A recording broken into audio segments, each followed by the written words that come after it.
आल सुन्नत, फख्र आल सुन्नत हजरत अल्लामा मौलाना मुफ्ती मोहम्मद बिलाल कादरी साहब दामद बरकातुहुम कुस्सिया फरमा रहे हैं, जो सरबरा मसाजिद व मदारिस हैं जमात अहले सुन्नत पाकिस्तान कराची के।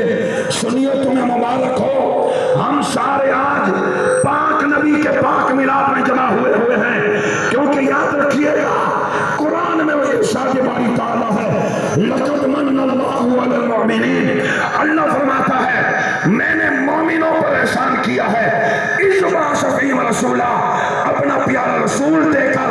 तो सुनियो, जिन्हें ये तोहफा मेरे मुस्तफा की नेमत उज़्मा जैसा तोहफा जिन्हें मिला है वो मिलाद मना रहे हैं, जिन्हें नहीं मिला वो आज भी फसाद फैलाते हैं। निसार तेरी चहल पहल पर हजारों ईद रबीउल अव्वल सिवाय इब्लीस के जहां में सभी तो खुशियां मना रहे हैं। हम यही बताना चाहते हैं कि हम बम वाले नहीं, हम दम वाले हैं, हम बारूद वाले नहीं, हम दरूद वाले हैं, और यार हम फसाद वाले नहीं हैं, हम तो मिलाद वाले हैं। सदाएं दुरूदों की आती रहेंगी, जिन्हें सुन के दिल शाद होता रहेगा।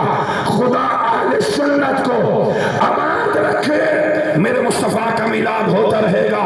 इसलिए कि मछली दरिया से मोहब्बत करती है, सुन्नी सोने मुस्तफा से मोहब्बत करता है। मछली दरिया को छोड़े, जान का खतरा सुन्नी मेरे मुस्तफा को छोड़े, ईमान का खतरा मछली दरिया को छोड़े तो जीने का चारा नजर नहीं आता। सुन्नी मेरे मुस्तफा को छोड़े तो दुनिया में कोई सहारा भी नजर नहीं आता।